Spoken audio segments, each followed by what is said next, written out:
ভোলা যে আসলে কতটা নেয়ামতপূর্ণ একটা জেলা, আপনি এই ধরনের পরিবেশে না আসলে কখনোই এটা ফিল করতে পারবেন না। এই যে আপনি দেখছেন কি সুন্দর নদী তার ঢেউ দিচ্ছে।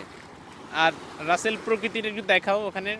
একটু আগে খুব দারুণ সূর্যাস্ত গিয়েছে, ওখান দিয়ে আবার ঝেলেরা নৌকা নিয়ে যাচ্ছে। ও মাই গড, এটা আসলেই এক বিশাল এক নেয়ামত। আসলে আমাদের চোখের সামনে এগুলো ঘটে তো আমরা অতটা নেয়ামত ফিল করি না।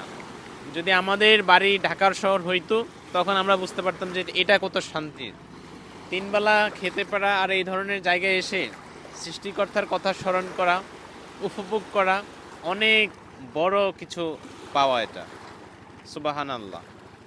এই যে কি সুন্দর, ওফ, ঢেউ আসছে পায়ে, পাওনাটা দিচ্ছে। তো এই ধরনের প্লেসগুলোতে আপনারা ঘুরবেন, এক্সপ্লোর করবেন। আর আমাদের যেই ভোলাতে যত ট্যুরিস্ট আসুক সবাইকে এই ধরনের ব্যাপারগুলো আপনারা বলবেন। তো ভালো থাকুন, আল্লাহ হাফেজ।